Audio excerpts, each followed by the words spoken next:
The nice thing about the two vessels we have that are manufactured right here in central New York, and Clayton Marina has joined us this year providing the engine for our 16-foot fishing boat. It's just a really standard display that folks can come up to and see all of the product that's required and recommended for safe and clean boating. They're all labeled. People can look at them, and be sure that they have them on their boat when they get back home.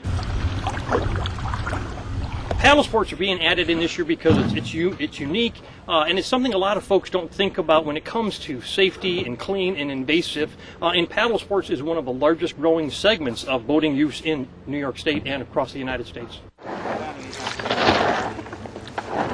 Anybody that's in a paddle, a canoe, a kayak, a rowboat, they have to have wearables with them. In the old days, back in the day, they'd say they may only needed to have a throwable, but everybody on board now needs to have a wearable life jacket. They have to have it accessible, and if you're under 12, they have to have it on at all times. Those things are now getting massive on the lake. Last summer, they were just rolling up windrows, about 12 inches, up to 12 inches long, too.